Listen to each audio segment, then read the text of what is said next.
PBS Kids. October is here, so get in the spirit. Well, it is Halloween. PBS Kids is celebrating the spookiest time of the year. Bring on the spooky. We're kicking it all off with a super weird Wild Kratts Week. Those teeth are awesome. With new shows and new ways to be weird. Then look out for even more spooky fun all the way up to Halloween. It all starts with Weird Kratts Week, Monday, October 22nd on PBS Kids or anytime at pbskids.org.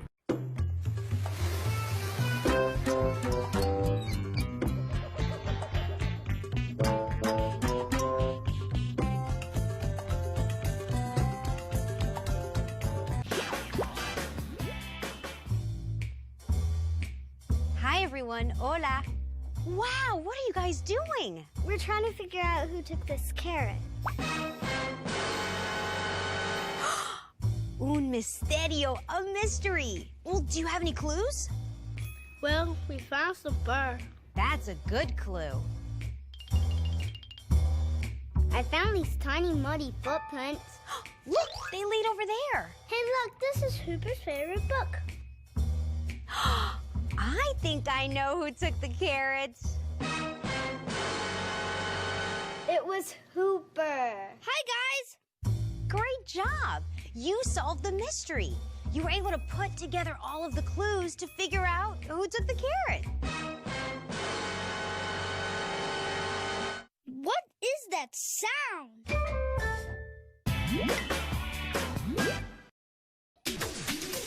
It's Curious George. We could put a garden on our roof. Eggplant.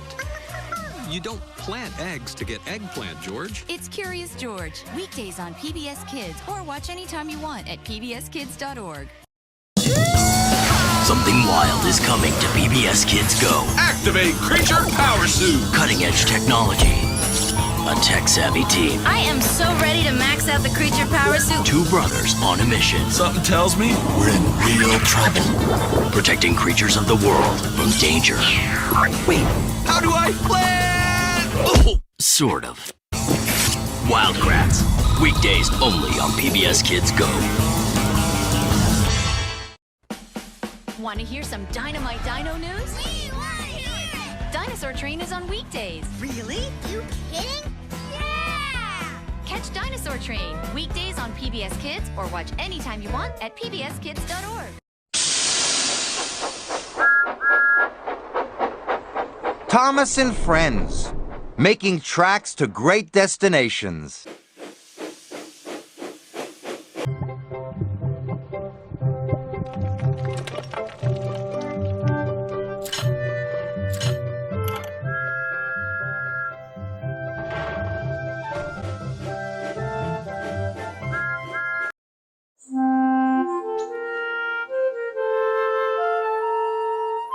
Dear Christopher, here is your friend Thomas the Tank Engine. He wanted to come out of his station yard and see the world. These stories tell you how he did it. I hope you will like them because you helped me to make them. Your loving, Daddy.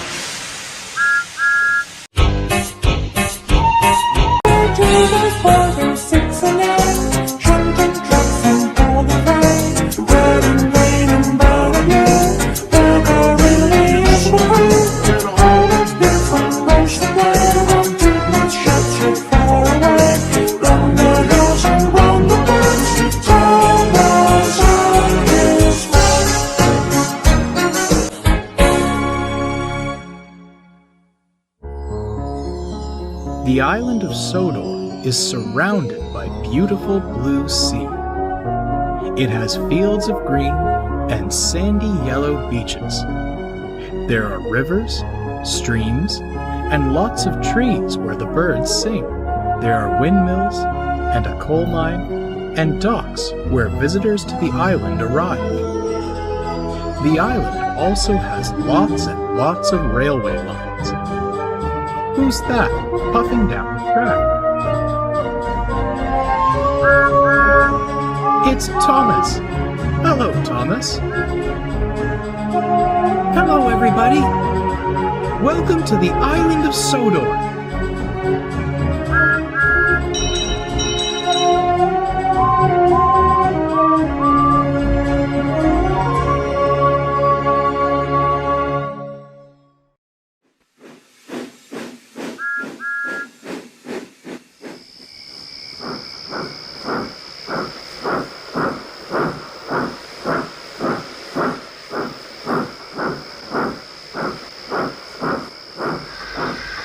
was Halloween night on the island of Sodor, and all the engines were enjoying themselves at Timothy's sheds.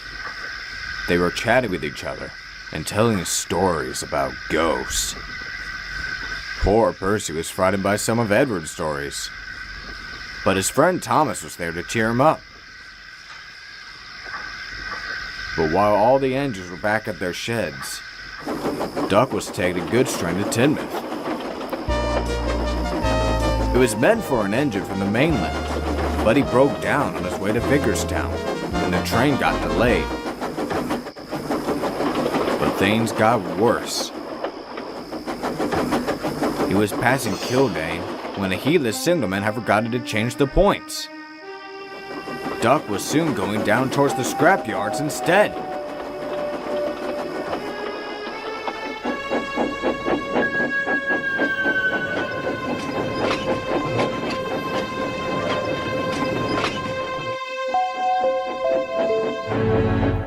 When Duck arrived at the scrapyards, there was a thick fog covering the yards.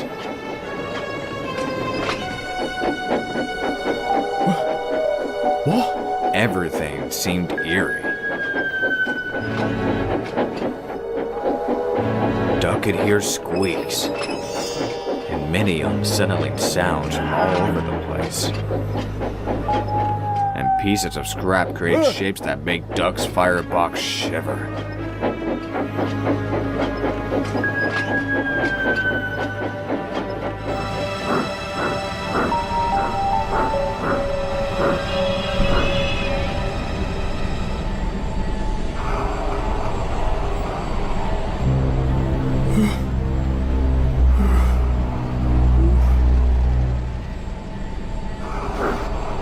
Soon, the line was clear for them to go back, much to Duck's relief.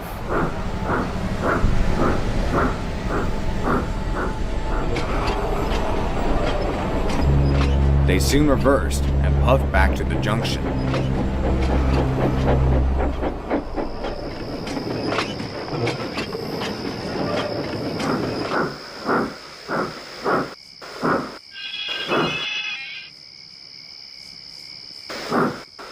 This time, they were heading off to Tidmouth.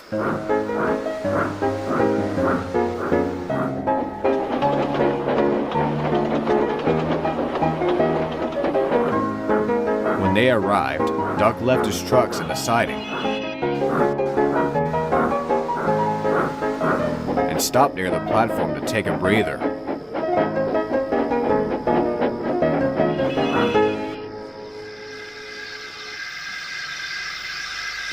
All was quiet,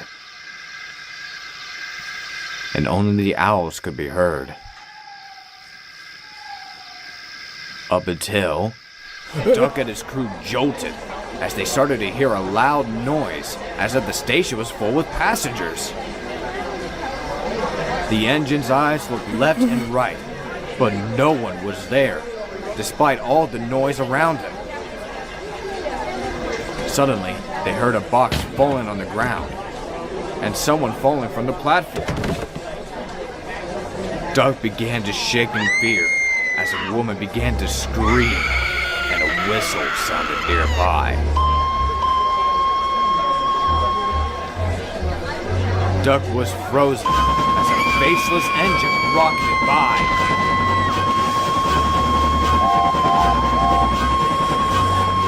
Then, as quickly as the noise came, everything had fell silent. Duck was terrified. He tried to look back, but the engine and his train were nowhere to be seen.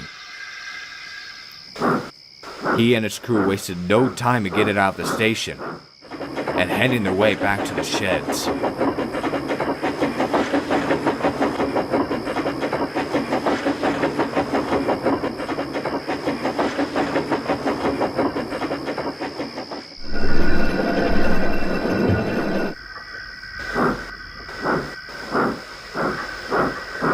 As he puffed in, not a word was spoken to any of the engines. He just backed into his empty berth,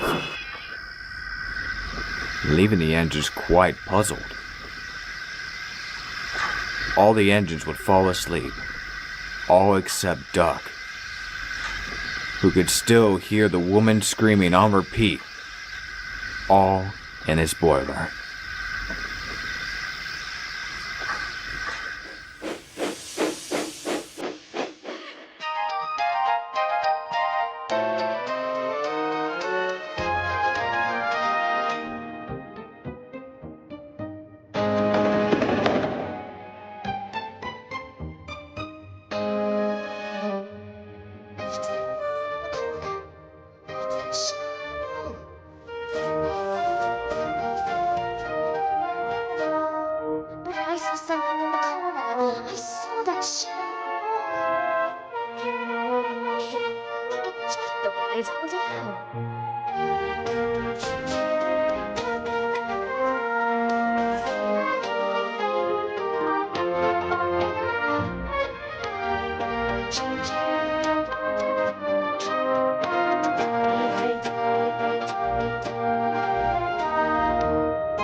The island of Sodor is home to lots of Thomas's friends.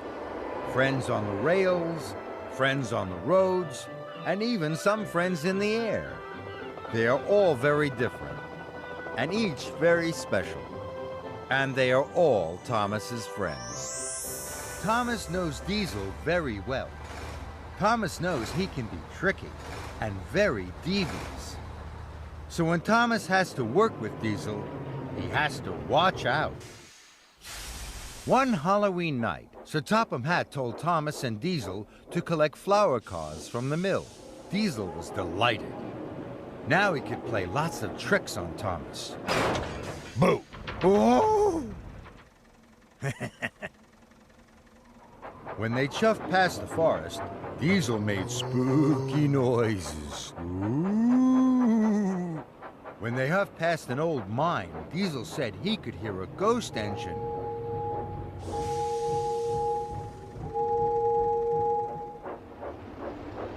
And when they stopped by a twisty tree, Thomas's firebox fizzed with fright. Diesel was having a wonderful time. He called Thomas a scaredy engine, and Thomas didn't like that. So Thomas decided to play a trick on Diesel. Thomas rolled out of the flour mill. He was covered from dome to buffer in white flour. He looked like a ghost engine. Diesel nearly tipped off the tracks. Now he was the scaredy engine.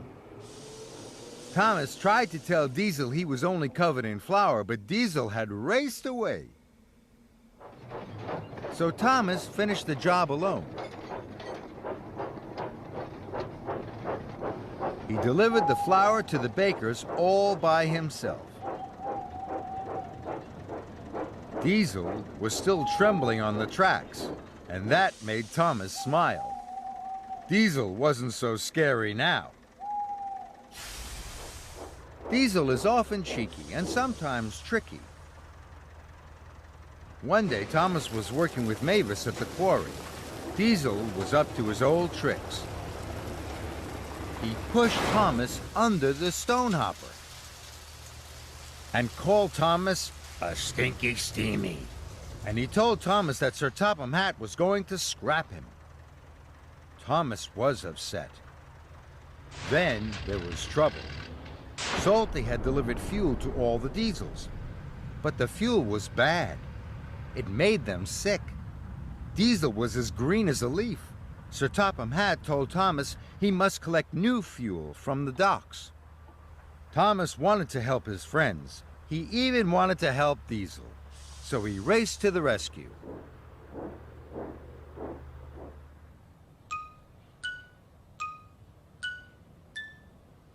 He chuffed and he puffed all over the island, delivering new fuel to the Diesels. At last, he huffed to the quarry. Diesel's engine was filled with the new fuel. He felt as good as new. He even smiled at Thomas. Diesel may be tricky, and he may be devious, but he knows that Thomas is a very special engine, and Thomas knows that even Diesel can be a very special friend.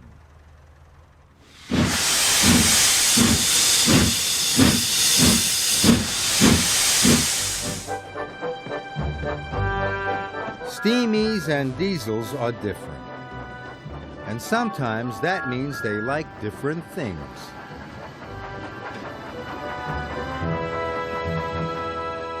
Here are Thomas and Mavis. Thomas needs some more fuel to keep him puffing. What fuel does Thomas need? That's right, coal. Thomas is a steam engine, and steam engines run on coal. What about Mavis? Does she run on coal too? No, Mavis is a diesel engine, and diesel engines run on diesel oil. So Thomas likes coal, and Mavis likes diesel oil. When Thomas puffs into a tunnel, what does he do? That's right, he blows his whistle. Thomas is a steam engine, and steam engines have whistles. What about Mavis? Does she have a whistle? No, Mavis is a diesel engine, and diesel engines have horns. Thomas likes his whistle, and Mavis likes her horn. Thomas is shunting freight cars. Mavis is shunting freight cars too. Steamies and diesels may be different, but sometimes they both like the same things.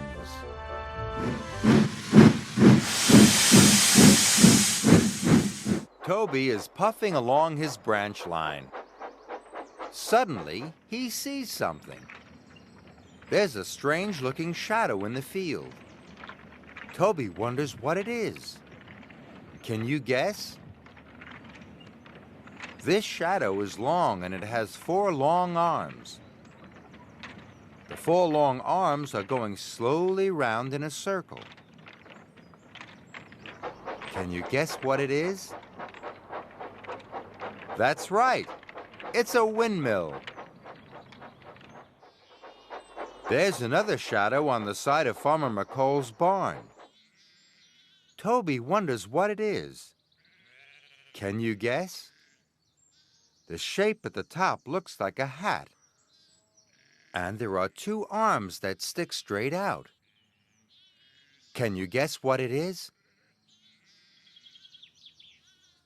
That's right. It's a scarecrow. Now Toby sees another shadow. This shadow is getting smaller and smaller. Toby wonders what it is. Can you guess?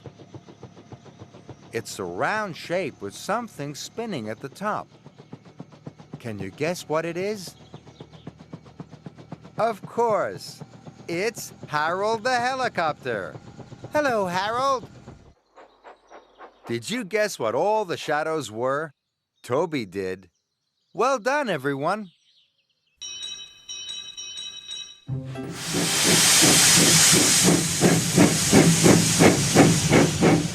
Sometimes when Thomas is thinking, he puffs out a cloud of steam. Look carefully at the shape Thomas makes with his steam. Thomas is thinking about one of his friends. Whose shape is that? This friend has a long tail at the back. And what are these on top? They're rotor blades. Thomas is thinking about Harold the helicopter.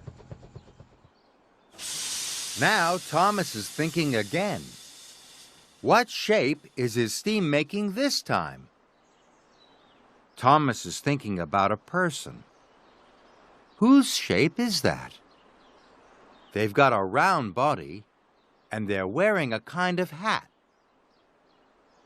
Who wears a top hat? Sir Topham Hatt. Thomas is thinking about Sir Topham Hatt. Thomas is thinking again. What shape will his steam make this time? Thomas is thinking about a place. What place is this shape? It has a curved roof and lots of arches. Of course, Thomas is thinking about his favorite place. Home. It's Tidmouth Sheds. Well done, Thomas.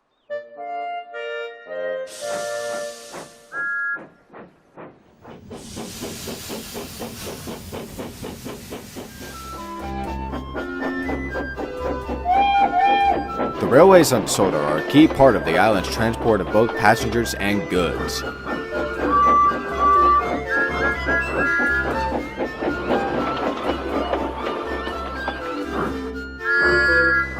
No matter if it's a hot summer day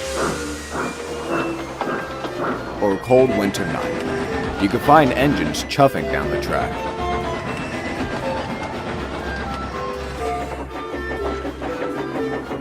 The daytime offers the engines some light, but the nights can be darker than cold. To help with that, engines that run during the night wear electric lamps on their lamp irons, with their according head codes.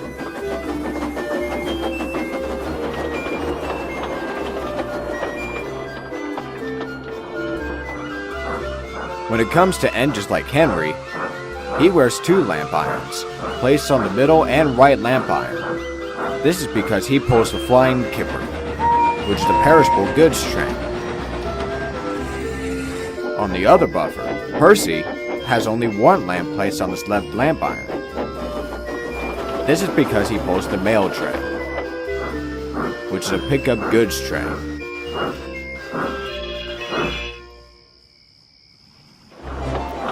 One day, a special order arrived, and the Fat Controller was waiting as Thomas puffed in. Be careful now, Thomas. Only one truck, sir? What's in it? Some really useful things, you'll see. The Fat Controller climbed up to the truck and took something out. Shiny brand new lamps. The engines were surprised and fascinated. But sir, what's wrong with the ones we have currently? Well, Edward, they're starting to show their age and breaking down. This is why I ordered a new lot of them to replace the older ones. Now these workmen will unload them so you can all go back to your jobs. The Fat Controller left, and soon did the engines as well, leaving the workmen to do their job. Alright, boys, we gotta be careful with these. But as soon as he spoke, one of the workmen tripped on the gravel and fell down, sending one of the lamps flying. The lamp hit the ground, but seemed to be in good condition. The other workmen sighed with relief, while some nearby trucks began laughing uncontrollably. Later that day, Percy met Dr. Crosby.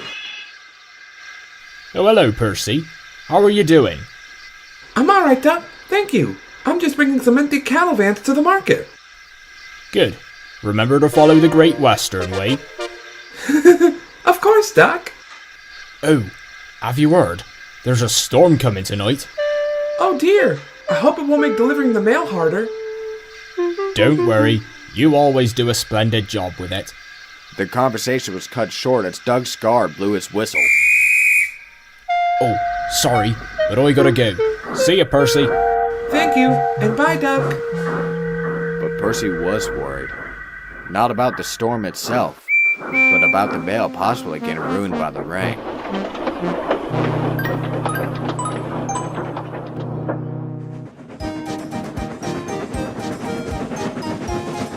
He wasn't the only one. Henry was also worried about the rain that he'd have to brave through, while the other engines would be sleeping comfortably.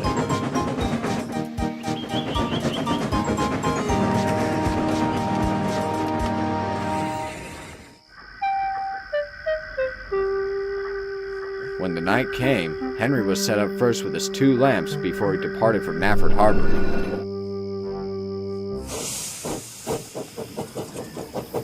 A few hours later, Percy's crew arrived to set him up for the mail train.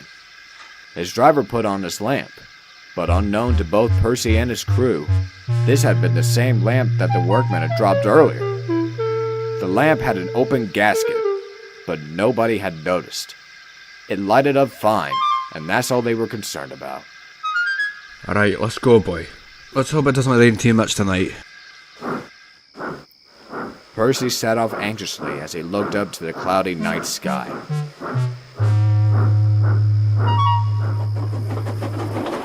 The night was going pretty well. Percy was right on time as usual, and no delays were in sight. But this didn't last forever. The weather changed, and it only got worse. But soon enough, the rain was falling down hard, causing it to be much harder for poor Percy to see. As he entered Henry's forest, that's when things got worse. The heavy rain, as well as the dripping water from the trees, made its way into the open gasket. The lamp then shut off, leaving Percy in the dark. We got a problem! Dude, we need to stop!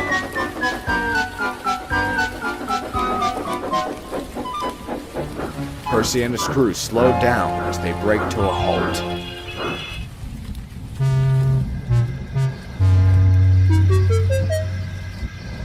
Now I don't see anything, and the mail may get wet! I'm more worried about us. Without our lamp, we can't be seen.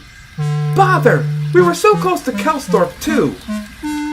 Percy wouldn't stay annoyed for long, as he heard a loud crack before... Bang! What was that? The driver stepped out and went to investigate. He soon came back with unfortunate news. A tree's fallen on the line. The train's been an absolute pain. We'll go back and report it. But he was interrupted by the haunting sound of an engine's whistle. Henry was coming down the line with empty kipper vans. Percy whistled as hard and long as he could. Henry's crew heard the noise and decided to brake, but it wasn't any use. The rails were too wet, and Henry kept sliding. Once the tree was in sight, his crew jumped clear. With a louder crack and a louder bang, Henry derailed. Oh dear. Percy puffed near him. Are you alright, Henry? I'm alright. But now I'm not going anywhere. Neither am I. My lamp broke. Henry then looked to one of his lamps, and an idea formed in his boiler. Why not take one of mine? They're still working fine. That's a brilliant idea, Henry. Quickly, the crews worked to replace Percy's lamp. As soon as they were done, Percy went cautiously through the rainy night to bring the breakdown train.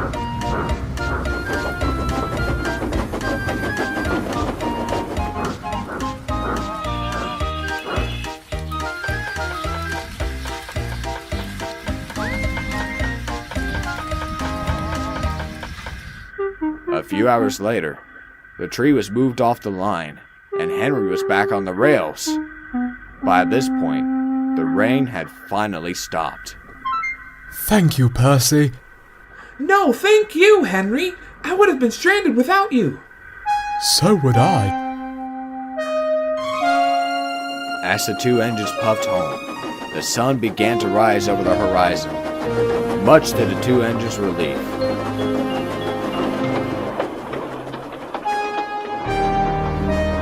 They could rest easy knowing that the sun was one light that would never go out on them.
PBS Kids is celebrating the spookiest time of the year. Bring on the spooky.